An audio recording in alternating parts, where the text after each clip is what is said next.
በአይደር ሆስፒታል በኢትዮጵያ ለመጀመሪያ ጊዜ የሆድ ዕቃ ክፍተትን ቦክስን በመጠቀም የተሳካ ቀዶ ሕክምና ተደረገ። ዝርዝሩን አካፍላችኋለሁ፣ በጥሞና ተከታተሉን።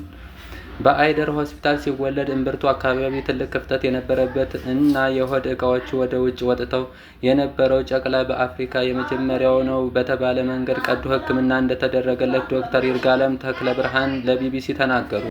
በትግራይ ክልል መቀለ በሚገኘው የአይደር ሆስፒታል በኢትዮጵያ ለመጀመሪያ ጊዜ እምብርት አካባቢ የተፈጠረ ትልቅ ክፍተትን ቦክስ በመጠቀም የሆድ ዕቃዎቹን የመመለስ የተሳካ ቀዶ ሕክምና መደረጉን ዶክተር ይርጋለም ለቢቢሲ ተናግረዋል።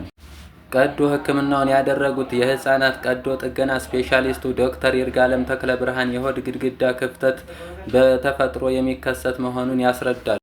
አንፎሎሲል የህፃኑ የሆድ ዕቃ እንደ አንጀት፣ ጉበት ወይም ሌሎች አካላት ክፍሎች በእምብርቱ ስር ባለው የሆድ ግድግዳ ቀዳዳ በኩል የሚወጣ የወሊድ ችግር ነው።